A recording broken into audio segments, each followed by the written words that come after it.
This episode is sponsored by Rush, directed by top action filmmakers Corridor Digital. It's the story of soldiers fighting against all odds in a war-torn nation, starring Stephen Ogg of Grand Theft Auto V and The Walking Dead, as well as starring Lou Ferrigno Jr. The first episodes are live and free on the Go90 app and their website, www.go90.com. Go check it out ASAP. Hey there, Agents of S.H.I.E.L.D. fans. We are here to talk about Season 4, Episode 2, Meet the New Boss. We got so much to talk about. Stay tuned. You're tuning into the destination for TV superfan discussion, AfterBuzz TV. And now, let the buzz begin. Well, that was an adrenaline rush. Oh my gosh. So how badly are your guys' minds blown right now? Oh my god. This blew my mind at least 3 million times. I'm being conservative. But like realistically, 3 times that I can like think of immediately. Yeah. They kind of dropped a few kind of big bombs here in this episode. Some big old bombs. Big old bombs. Let's not waste any time. Hi, folks. We are here tonight to talk about Agents of S.H.I.E.L.D. Season 4, Episode 2, Meet the New Boss. Let me introduce my fantastic panel. To my left, Jesse Klein. Hey, how's it going, everyone? Welcome to the bro corner over here.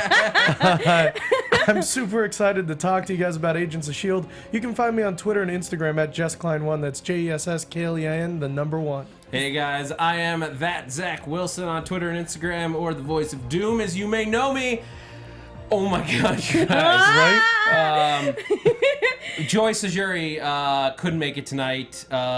Ghost Rider caused a traffic jam on the 405. Always causing trouble, Robbie. That's what happens when he ventures into West LA. They don't know how to deal with it. He's in our neighborhood. It is funny in the comics that there's absolutely no traffic on it. It's like, that feels like a lie.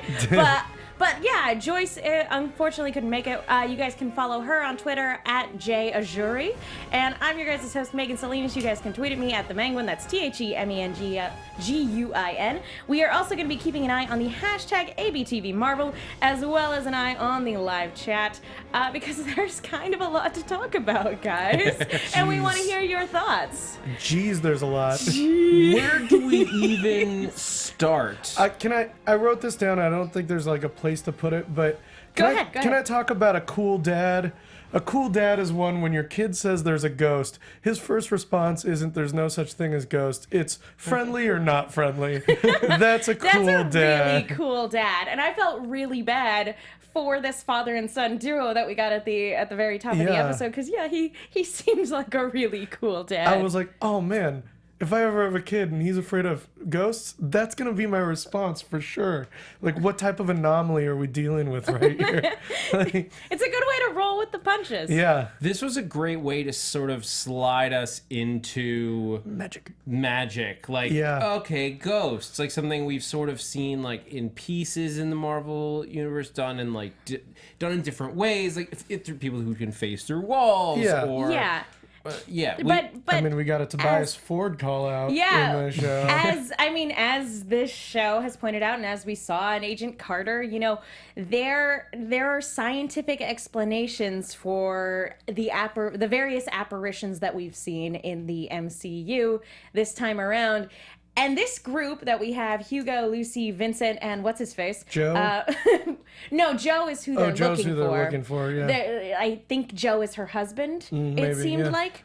So, Joe is her husband. He, I guess, is the one who didn't get turned into a ghost. He seems to have not gotten turned into a ghost, but there is one guy, the guy who got killed at the end, didn't get a name. I was looking. I didn't look in the credits, but his name was never mentioned in the entire episode, so he's inconsequential, I hate to say. The guy who got re-killed. The guy that got double killed. Yeah.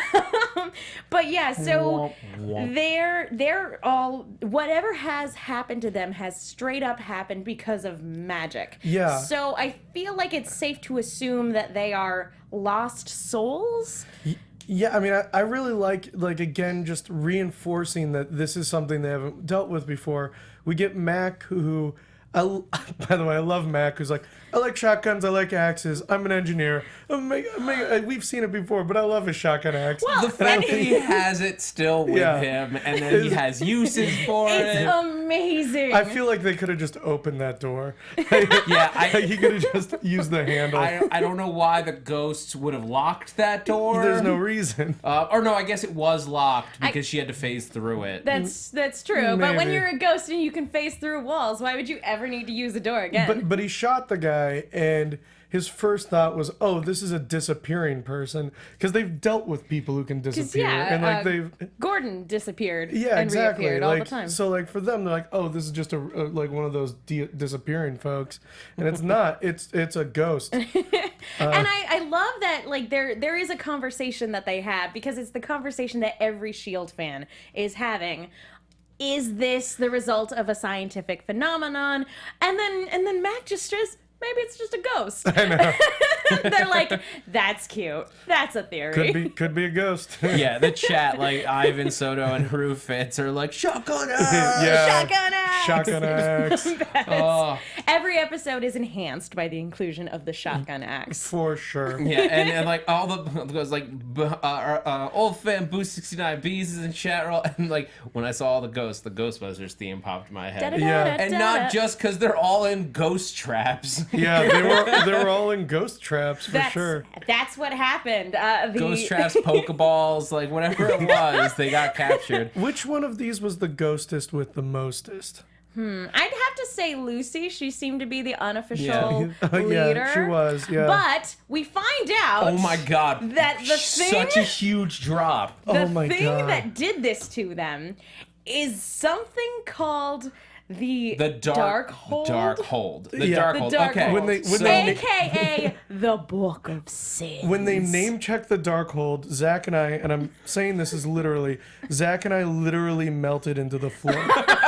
It was true. I saw it. The We whole thing. literally melted into the floor. Darkhold is like huge. You've got a big list. We got Matt Key on Yeah, it, right? so those of you who may have watched Marvel movie news, you know that Matt Key is obsessed with Doctor Strange. The Darkhold is a Doctor Strange element because it's one of the books it's a relic. It's a book that is in like his world. Created by an elder god. So I called up Matt Key to get like the lowdown. The scoop. To get the scoop. And he was just like, "What they do? What?" So he's gonna start watching Agents of S.H.I.E.L.D. Maybe. I guess they should stop making fun of Agents of S.H.I.E.L.D. I think and he start was like, watching I it. wanted to talk about the Darkhold. Yeah. But so the Darkhold, as you said, is the Book of Sins. The big storyline with them is about a group called the Darkhold Redeemers. Yeah. Which is a team of three people who are trying to gather up the pages because they were scattered by cultists to keep them, I guess, secret keep and the book hidden out of the wrong hands, Yeah, I because assume? it's filled with dark magic. Does that mean that we could get Damon Hellstrom on this show? Oh, God. Because that would be amazing. But I think this lends a lot of credence to the theory that we were talking about last time in terms of the rumors of Mephisto being a possibility for this season. Like this book, if it follows canon, was written by an elder god. Yeah, named with a name that I cannot pronounce because it's basically It's basically Cthulhu. Yeah. It's like Marvel Universe Cthulhu. It's a book that has a bunch of powers, but mostly makes you go mad. Which we are seeing that kind of manifested in, the people that these ghosts affect. Yeah. We see it in May's mental breakdown and in the gangsters and in the poor dad at the beginning of this episode. Yeah. In 616, it's to cast a spell from it requires your soul. Sure. And so instantly what I heard, because it was also said in this episode, is that Robbie Reyes sold his soul to become Ghost Rider for vengeance. So that I wonder if he found the book and sold his soul, and then like it with using it or using the page from it, he sold his soul. And then it brought his uncle, who got not even name checked, but just like relationship checked. Yeah. And like You just got relationship checked. Just that little bit of shade from Daisy was like, as far according to Matt Key, who's the expert in all things strange. Yeah. He didn't recall any time where it was used to create ghosts. but it has created vampires and werewolves. So Oh, I a feel bunch of like times. I feel like it's ghosts- easy for them to, even if Mummies, it has never done it. Frankensteins. You got your creatures from the Black Lagoons. Any of your generic. Nosferatus. Oh, We got get a a- Nosferatu. Look, we got You a wanna- man thing over here. I don't know what it is. You want a but it's a Godzilla's? thing. We got Godzilla's. Oh, we got lots of kaijus. Like, all you gotta do is read from this book, give her your soul. Lightning God 87 says, "Can someone pick up the pieces of my brain connecting? This is crazy." Kaboom. Yeah. And so this group of ethereal people who may be ghosts, they may be the souls of people who are still alive. Can we know. call them the Boo Crew? Sure. Okay. I'm down. Okay, so we've got the Boo Crew here, and they want to find Lucy's husband, Joe, and they also want to find this unnamed him who seems to be one of their associates. That betrayed them. Yes, that betrayed them. And so it could be, and maybe this is theorizing, this is definitely theorizing, but like, it seems that all of this is tied in with Robbie Reyes' story. He seems to be the sort of missing piece. What if this person who took the book from them is the one that gave it to Robbie, or maybe Robbie killed this guy, or maybe he's taking place, maybe he's taking place, I don't know, maybe, I wanted to say maybe it's Eli, maybe it's his uncle, but that doesn't fit in quite as well, because why would his uncle be a scientist? Well, I mean, maybe it's something like, when you guys know the classic Faustian Conundrum, when you make a pact with the devil. Sometimes sometimes the devil's the prince of lies, and he doesn't say exactly what's going to happen. So like maybe he was like, yeah, I want vengeance, and part of like what that cost is it killed his uncle, and like that's why his uncle like is possessing him. Like it would be a change on his origin story, but it would kind of. But we've make already sense. changed some things anyway. Yeah. I think it's changing regardless if the book is involved, but I think the idea that this book sort of pulled in like a soul that was near him justifies why it's a family member. Yeah. Because like the spell would mean like give and take, like the like what's taken from him is he is forced to share his body with this member of his family who he probably despises if he knows it all. That's an interesting story. Yeah. That's a good Joke that's a good pitch. theory. Maybe it took his little brother's leg soul. Oh, that's not cool, man. Or what if? That was part of it. Well, we didn't talk about it a lot last week, but the fact that Gabe is not mentally handicapped in this book, like, what if this is because Robbie did something? Yeah. Yeah, it could be that because we find out in the Ghost Rider comic books that the reason Gabe is the way he is because of something Robbie's uncle did. He pushed their mother down the stairs at one point. And I haven't gotten to that point yet. Sorry, guys. Sorry. No, I didn't say. I saw, like, whatever. It's all fair game. But so what might be an interesting thing is if the deal was made before Gabe ever got hurt, and then Gabe got hurt as a result of Robbie becoming the spirit of vengeance. Yeah. That could be something down the line. And it's also possible that whoever was with the Boo Crew, who clearly trapped them in these things, Hashtag Boo Crew. it could be that he had chat loves somehow extracted their souls and was planning on using them as payment. It's just like, oh, it takes a soul to use this spell? Okay, Yeah. I got lots of souls. Yeah, Here's a soul. My Here's a soul. want to think that people are always good. It has me with the story, thinking the story that like he was doing an experiment with the Darkhold, and the result was is it ripped their souls out, and he had no idea what to do, so he managed to contain them within these boxes as basically like a, all right, you stay there in these I'm weird quantum physics sciencey boxes. Yeah, I'm gonna fix this somehow, and he never figured out. Either he never figured out how, or he's pulled and he's either trapped by Hydra or something like that. That's a good kind of sad story where it's That's they got a nice lost their, tragic element to it. They lost their mortal shells, so now they're stuck in these Pokeballs.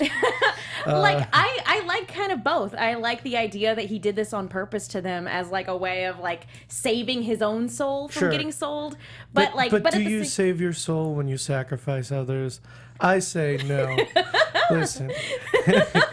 Leave your opinion in the comments below. One plot line again from just connecting to the comics that is interesting because the Darkhold Redeemers once teamed up with the Midnight Suns. I love the Midnight Suns. Which one of their lead characters was Ghost Rider, the Johnny Blaze era, the Spirit of Vengeance Ghost Rider. Spirit of Vengeance, but still the Ghost Rider. Yeah, still a Ghost Rider. It seems like it would make sense that like maybe he's working with the Redeemers or to gather up the pages or disperse the pages or something like that. Yeah, and while we're talking about Robbie, I loved the interactions between him and Skye this episode. Skye? Sorry. Whoa.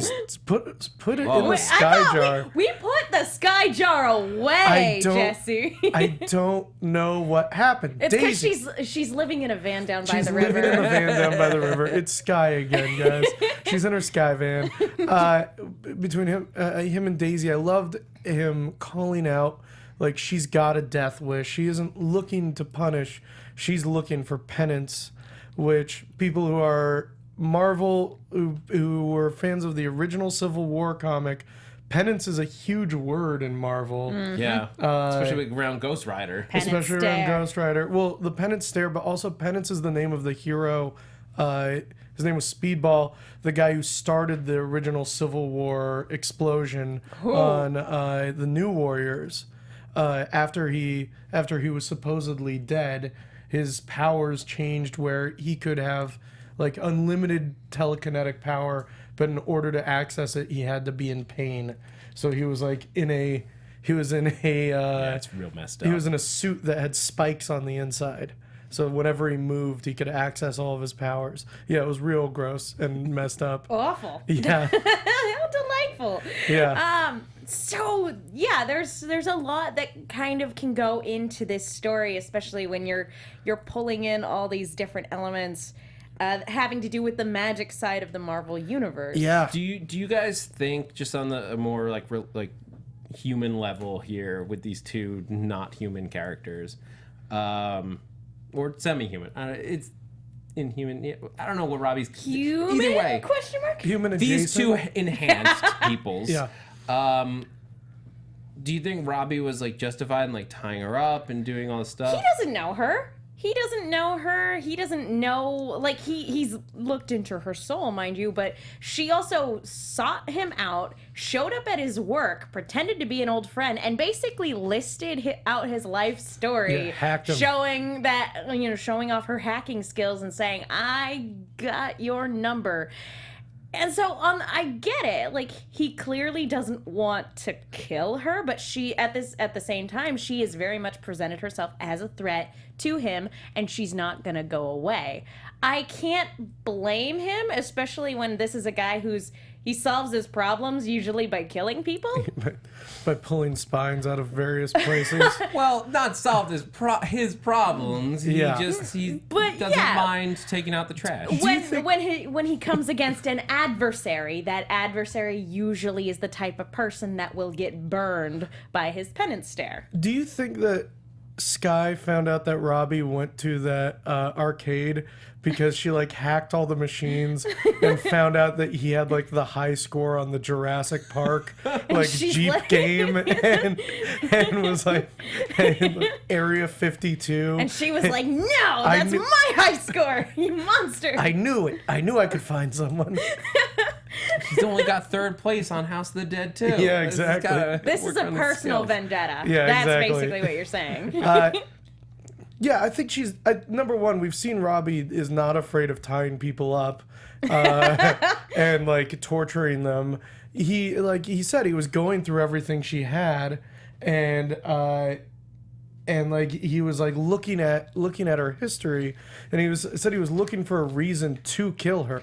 Yeah. like so that he could get rid of his problem. Yeah, the thing is I don't think he's ever come across somebody who found out who knew who he was, who knew that he was the Ghost Rider, but at the same time didn't necessarily deserve to die, or at least. Well, this is the thing. It's like, well, nobody has ever known that Robbie Reyes was the Ghost Rider, but now he's faced with a dilemma of, does he hurt someone to help himself, or let them go, knowing that it's going to bring harm back to him. And it's sort of that superhero conundrum of when your secret identity is compromised. Or any spy show at all it's the same thing. What do you do? Do you kill someone just because they found out your secret? And he has too much of a code. He's too good of a person to do that. So we he's know like, Robbie Reyes is good. Please tell me He's a you good like boy. murdered a dude in cold blood or something. I'm just looking for a picture of you kicking a toddler. That's all I'm looking I for. robbed banks. Does that help? No, not really. I'm like a really good hacker. I've hacked so many things, you guys. Speaking of, with the two of them, Yeah. there's some controversy on the damn. internet Yes. this week. Oh, damn. I call it controversy. It's Well, not really. it was funny because we actually had a comment on the YouTube comments for our episode last week. Yeah. Basically proposing a name for Robbie Reyes and Quake, and that would be Shake and Bake. No. And initially, I chuckled, but I did not comment. But then Gabriel Luna, who plays Robbie Reyes, said, "Hey, Chloe Bennett, we've got new nicknames. #Shake and Bake." What, guys? No. What? You cannot reappropriate a hashtag ship name because that was that was Daisy and Lincoln. Lincoln, thank you. I wanted to call him Luke. I'm like, that's the actor's name, but I know it's close to that. That was Lincoln and Daisy's ship name last year. You can't double up on that. You're only gonna add to confusion, Gabriel Luna. What about the chat has Ghostquake. what about Burn and Churn? CH. I hate to what say it, is I think Shake and Bake churn? is cuter than that. No, but it was cute when we had it last year. And I think I dismissed it too. I was Max, like, boo. wasn't it Max line? Didn't Matt call them Shake and Bake or something? I don't recall who I don't recall who the perpetrator was, I but know I it know was used somebody last year. somebody did it. I want to say it was probably you. I doubt it. To piggyback on that, though, guys, keep on commenting on the YouTube stuff. It's really fun interacting with you guys in the comments. I love hearing all of your comments and corrections, and also like hearing all like the theories and stuff like that out there. It just Yeah. makes, in the middle of the week, I'll just like check the YouTube and be like, oh, these are really good theories. No, the comments that we get for Agents of S.H.I.E.L.D. On YouTube and on iTunes, which wonderful segue. Yep. It honestly, it's the highlight of my week because it is the best way to let our producers know that you guys like the show that we're putting on. And we know we have an international audience, and it's a great it's way the to best. let us know where you are from around the world. Sadly, iTunes does not let us see the non-ones, but we love seeing that you guys go to iTunes and comment. So take a screen cap of it and tweet it to us if you guys are from international, or just keep commenting on YouTube. And we have a bunch of people to shout out, including Phil Coulson's left hand. He's back! He is absolutely back. We're gonna work out a system so we can get his reviews faster this year. Phil Coulson's left hand. We'll be in touch. But first, I want to tell you guys, because like we bring this show to you for free every week. All 175 of you guys who are live in the chat roll, thank you so much for joining us. What up, East Coast? Yeah. But part of how we're able to bring this to you live, and like the iTunes comments are how we get that notice, and that's also how sponsors find us. And one of our sponsors today is Crooked Kingdom. Imagine you just, and I also want to tell you guys a little bit about them because they were nice enough to sponsor our show. Imagine you just pulled off the heist of the century. You stormed the kingdom, you stole the magic, and now there will be hell today to pay. There will be hell to pay.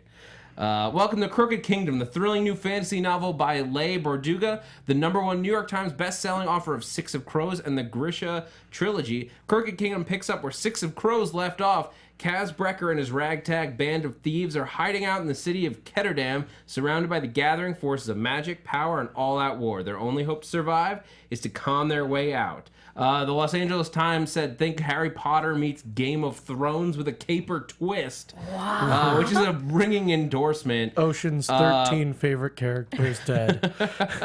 Publishers Weekly gave Six of Crows a very great review. This is all the right elements to keep readers enthralled.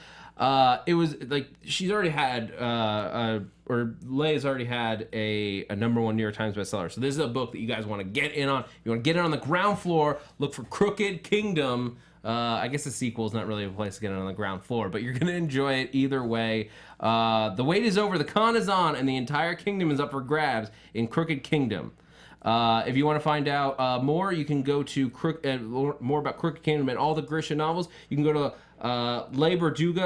Berdugo.com, and I'll spell it because I don't pronounce things well. Sure. LeighBardugo.com. And thank you again to Crooked Kingdom for sponsoring today's show. Thank you so And now so thank much. you to our reviewers, Brian in between, Agent Lloyd, Rock Aya 216, Boo 213. I almost said the other Boo because Boo, you're such an amazing fan.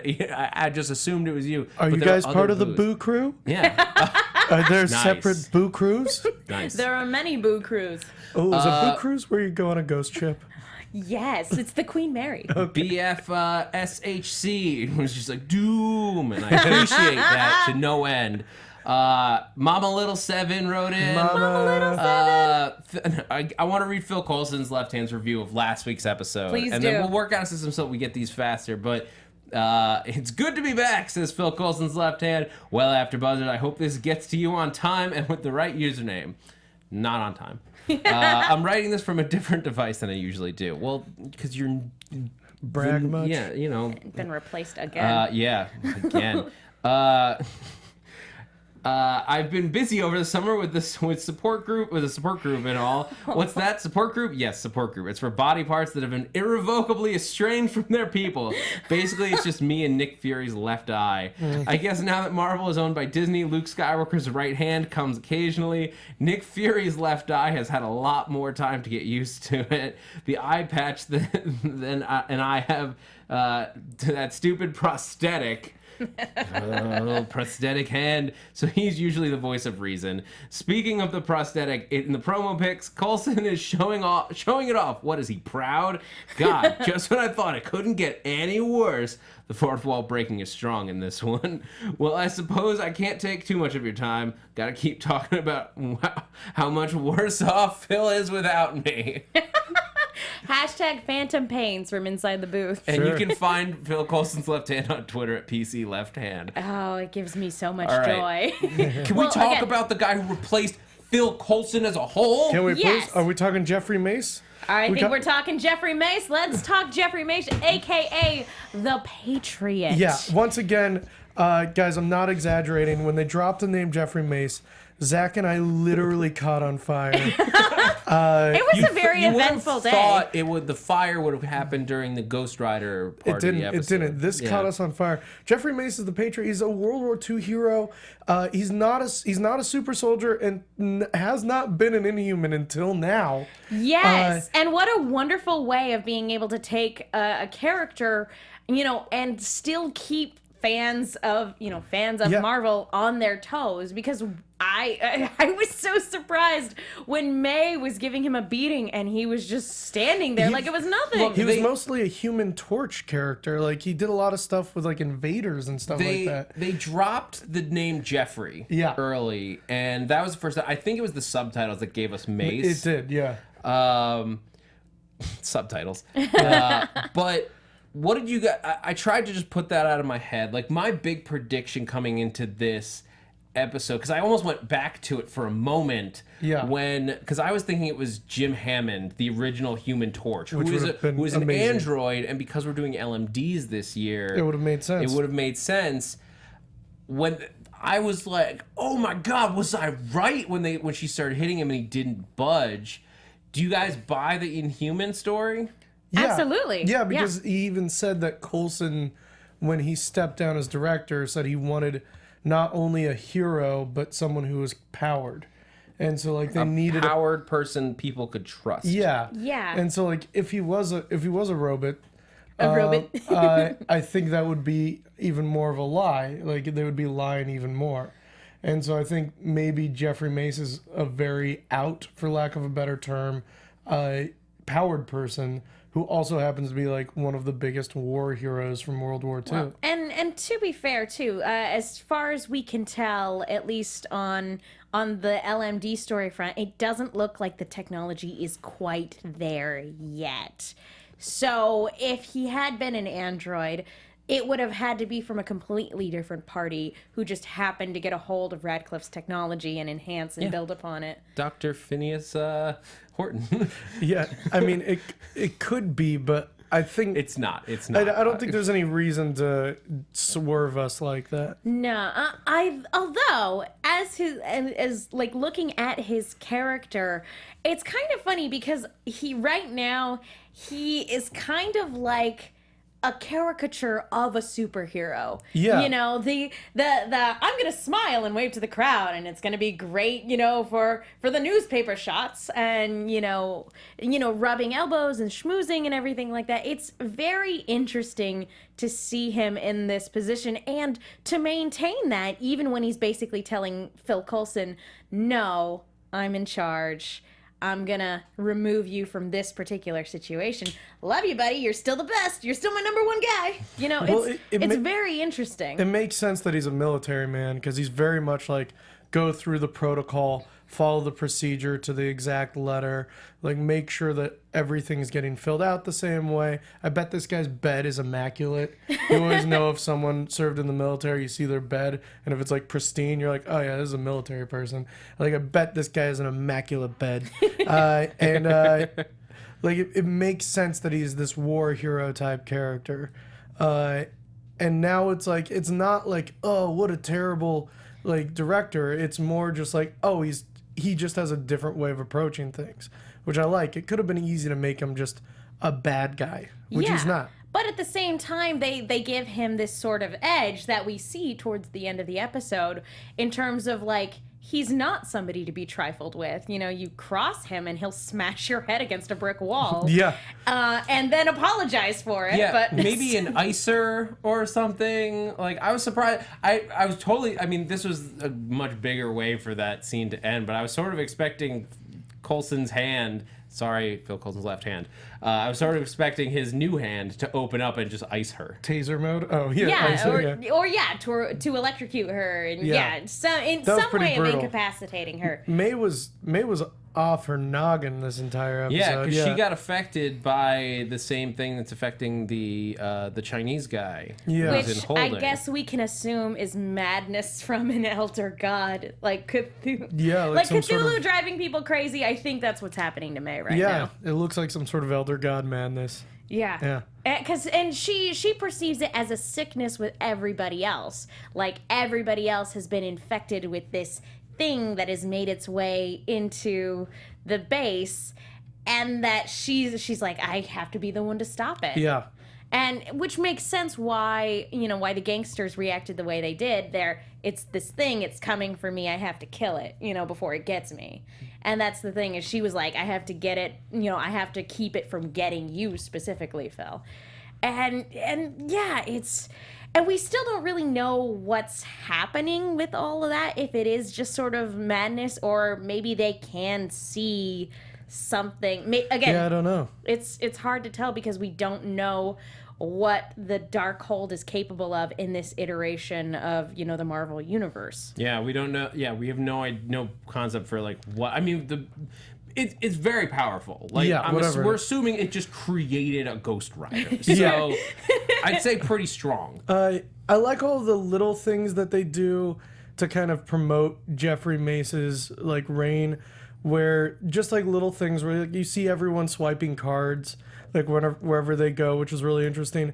And just like when Mac and Fitz are about to go on their adventure together, instead of saying, I'm going to go get a Quinjet, Mac says, I'll go requisition a Quinjet, which is just like, it's just like such a little small difference, but it's still like, oh, he has to fill out a bunch of paperwork. And like, he probably built the Quinjet. What's kind like, of he's weird, got to requisition it. What's kind of weird, though, is that his system works. mean, Because, so far. Mac taking consistent inventory of everything, he was able to, at the very end, put it together that Yo-Yo and Daisy had been in contact this whole time, and he wouldn't have had to do that if he wasn't sitting down and doing endless amounts of paperwork. Yeah. Oh, the hurt on Mac's face. Yeah, When he it was figured that out. pretty devastating because this is his partner that's in front of him, and as Fitz Well, it's put a it, double betrayal. yeah. It's a betrayal from Daisy, but then Also equally from Yo-Yo. Yo-Yo, who he's like trying to Mac on. Yeah. Trying, He's trying to Mac. a sorry, I lady couldn't friend help he's it. trying to woo. There's so many other ways you could have put it, but yeah, Yeah, he but probably that was thinks. the only way He's I trying to Fitz on her. No, that doesn't work. That Mac doesn't- does work. Though. Yeah. But yeah, and this for him, it's so heartbreaking because now moving forward, he's probably just going to assume that Yo-Yo was just using him to get this stuff for Daisy. And that and Fitz's speech where he talks about like she went through something bad and she left us. We've all gone through something and we stuck around. And it's like, yeah, she's being like, you can make the argument that she's being very selfish. Like these people are her family. These are people that they're supposed to have each other's backs. And she thinks what she's doing is the correct move. But at the same time, by not being there, she is hurting them. Yeah, her actions, whether she likes it or not, are affecting everybody else. And Fitz makes a great point. I mean, Gemma was lost on an alien planet by herself for a long time. She wasn't by herself. There was a parasite there.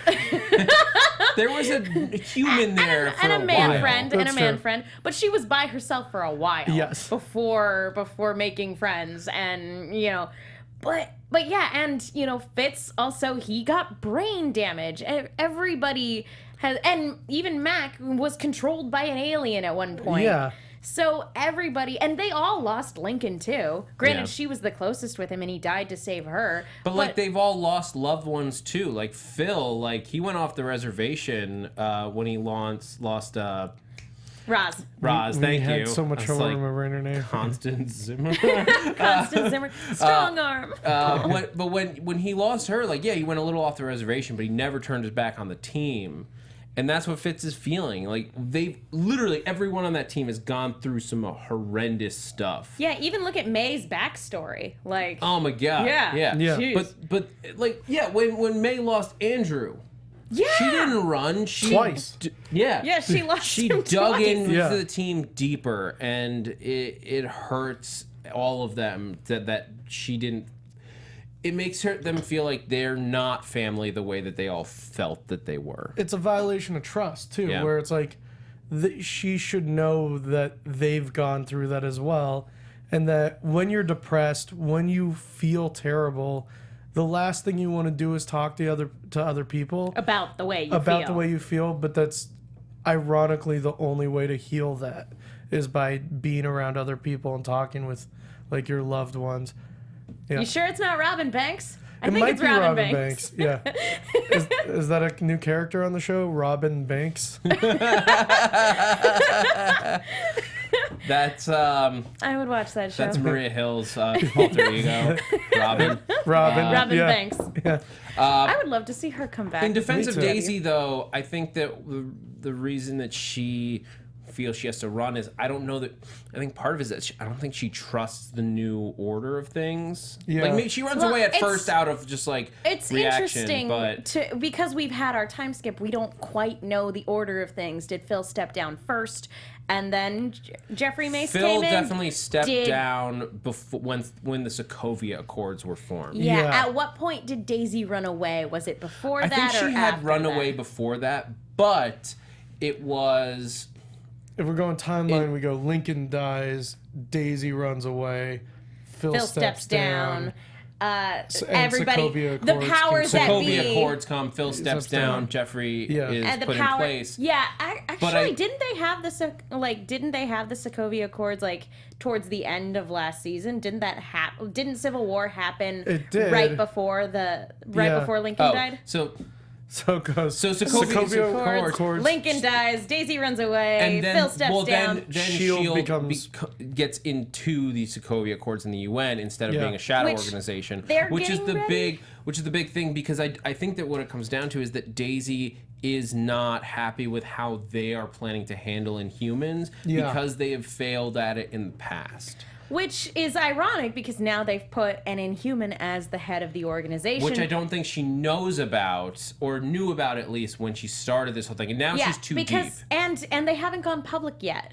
And from her perspective, it might just be that the director is just a new guy who's really big on bureaucracy. And I guess it can be really hard to, even when she's been trained as an agent, it can be really hard to get away from those initial stick it to the man, Yeah. sort of values that she had at the very beginning of the series. Before this episode, have we seen her use her powers anywhere other than her arms?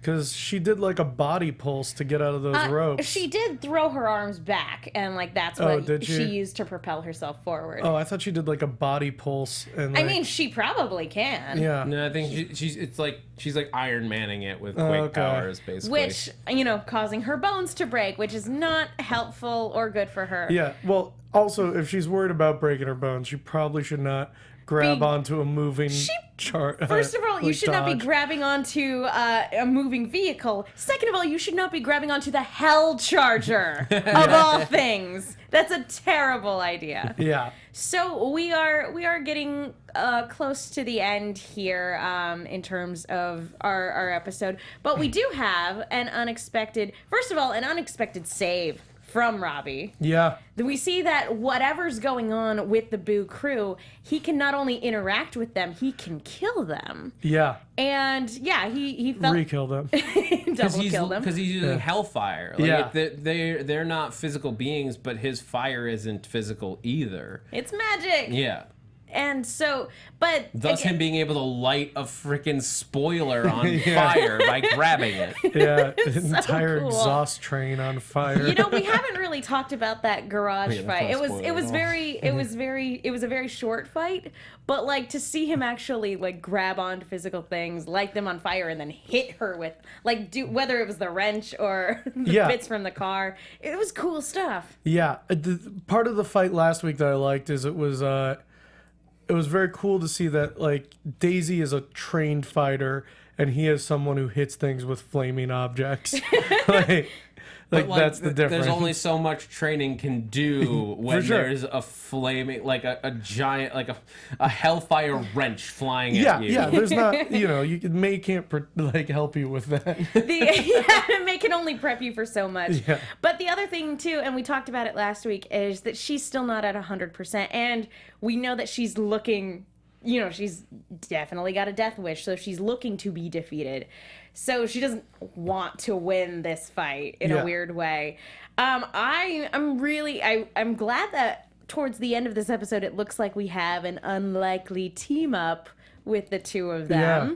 But I'm waiting for the moment where she is back at 100%, and that's not going to happen until she gets back with S.H.I.E.L.D. But I really want to see her back at her best, going against whatever magical force we have down the way. Which is gonna be harder because Yo-Yo is not gonna be able to get her meds anymore. Yeah, No. Mac's gonna lock that down. he's gonna lock that cabinet. Or do you think he might let it go?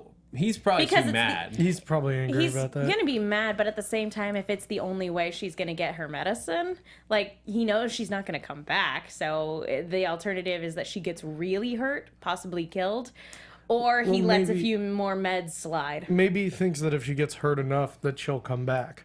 Maybe it'll be Yeah. interesting. But yeah, so what do you guys think of the Daisy Ghost Rider team up? I think it's gonna be interesting. I'm excited to see where it goes. It's a great team up. Yeah. I'm so excited. It's gonna be cool. At what point did they start kissing, guys? I kind of hope they don't. You want it to be just a platonic, like, mutual respect? Well, like every season, Daisy has had a romantic relationship, Exactly. and it would be interesting. It would just be interesting for the character to see if she can interact with a cute boy, and just like it be like they're gonna go smoke some ghosts, and that's their thing. They just bust ghosts together. Yeah, just That some would be- ghost friends. I have to say it. Robbie ain't afraid of no ghosts. He's not. Ghosts are afraid of Robbie. Yeah, they should be Yeah, because he'll or- light them on fire. Yeah.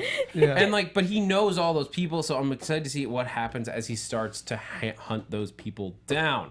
Yes, Yeah. and I think that's a wonderful segue into talking about some predictions for next Your time. AfterBuzz TV predictions. Okay, so next time on S.H.I.E.L.D, we have a citywide blackout, which it looks like is caused by Worldwide. worldwide. Yeah. Dang, that's terrible. I assume caused by the Watchdogs, but I don't know if their influence exceeds over the entire world. Yeah. But that's mean, kind of what they're hinting at with all these different gangs kind of coming together. They name drop them again. I think whether it's the Watchdogs or a parent organization behind them, I don't think it's going to be Hydra. I think we're done No. with Hydra for at least a while. At least a season. Yeah. At least.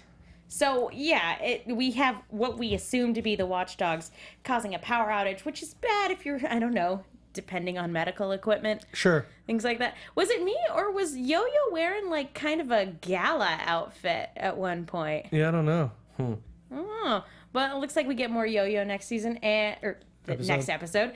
And, yeah, I think we're going to focus a little less on Robbie and Daisy and focus a little bit more on the team this next one, which it'll be interesting to see, where and how the Ghost crew, the Boo crew pops up. Yeah. So, any other thoughts? Smoky blue smoke comes through rough turn of the century ironwork. We see two figures and a ghost walk behind them. Tag New Orleans. It's Brother Voodoo, his dead brother, and Damon Hellstrom. They are doing CSI Ghost New Orleans. And that's the rest of the season. The Son of Satan with Brother Voodoo and his dead brother, and they just solve ghost crimes for the rest of the season. So Ghost Rider was a bait and switch. It was a bait and switch. We all don't even 3 get the seasons of rest. S.H.I.E.L.D. was a bait and switch. Just to set up for CSI Ghost New Orleans. Oh God. Okay. I think there's a lot more to the director than we know. I don't think Sure. he's just an Inhuman. He's not just a handsome face. He's not just like a regular guy who's an Inhuman. I think he's gonna turn out to be either from the Royal City Oh, interesting. in some way, Ooh. or he is not an Inhuman at all. It's like a polar opposite, but like the whole like classified thing where he's shipping May. Oh, what if he's shipping May to Adelon?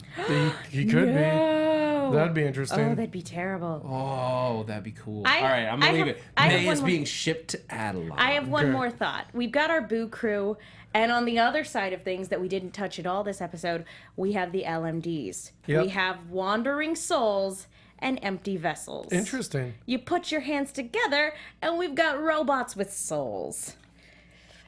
I think that could be a potential possibility. I don't know if these two storylines will intertwine, but I could S.H.I.E.L.D. is definitely good about making things that don't seem like they're gonna connect. Yeah. connect. Just in this episode, we got that with the ghosts, and then Robbie Reyes, yeah.